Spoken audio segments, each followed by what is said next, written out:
Дали Македонија создава високо образована работна сила за државите од Европската Унија? Ова беше главната дилема на денешната младинска дискусија. За младинските предизвици не се зборува доволно, затоа нашите генерации си одат од Македонија, смета студентската правобранителка при УКИМ. Главната солуција според мене лежи во неактуализирањето на младинските политики, кои што за голема жал во нашата земја се помалку застапени и не се доволно ниту дефинирани, ниту, како да кажам, не се главниот катализатор на младите луѓе и на останувањето тука.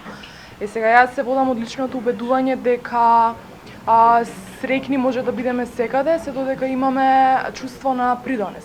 Бленди Ходај од Форумот за образовни промени вели дека подготвиле предлог решение за младинските проблеми и предизвици, кои ќе му ги достават на министерот за образование Јетон Шакири. Што ние ќе предложиме се радикални промени и образованието да стана приоритет на државата за наредните 20 години и било која партија да биде на власт, да не ги менува политиките што ќе бидат согласени од сите страни, засегнати страни во процесот. Младите иако подготвени да му ги презентираат предизвиците и предлог решенијата на министерот, без малку 40 минути не беа сигурни дали тој воопшто ќе се појави. Кога конечно пристигна, не даде јасни одговори на повеќе прашања, меѓу најгорливите недостатокот на учебници. Шакири нема јасен одговор како во државниот буџет има пари за се и се што, но не и за учебници. Вие знаете дека и лани буџетските средства и за основно образование се обезбедија после ребаланс на буџет.